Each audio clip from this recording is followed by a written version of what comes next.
ស្ដីពុកម៉ែបងប្អូនខ្ញុំសូម review ពី Mazda E60 model ឆ្នាំ2025ប្រភេទ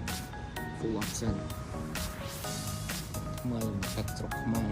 ចិត្តតាមទី1នេះប្រភេទយ៉ាងចំកំពុង19សបក Michelin ថ្មីប្រភេទដៃទ្វារលំទឹកថោ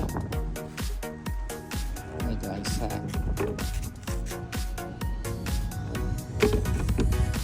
មាន spoiler គូតក្រោយ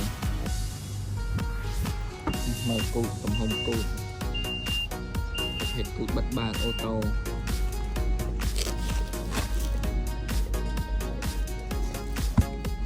សាក់គូតក្រោយ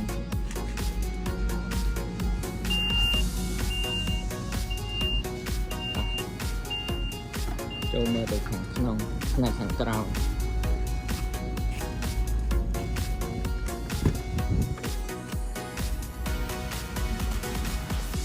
វាទៅលាយប៉ុណ្ណាស្រួលទៅប៉ុណ្ណាសិនជាស្រីក្រោយកាត់ដល់មានខាត់ទំបបាត់បើកមុខដល់ក្រោយ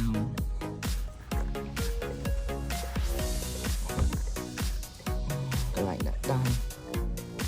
នេះទៅលាយណា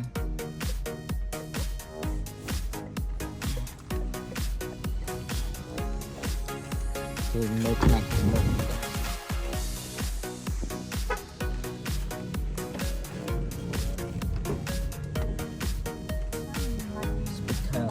Sony ហើយ Mazda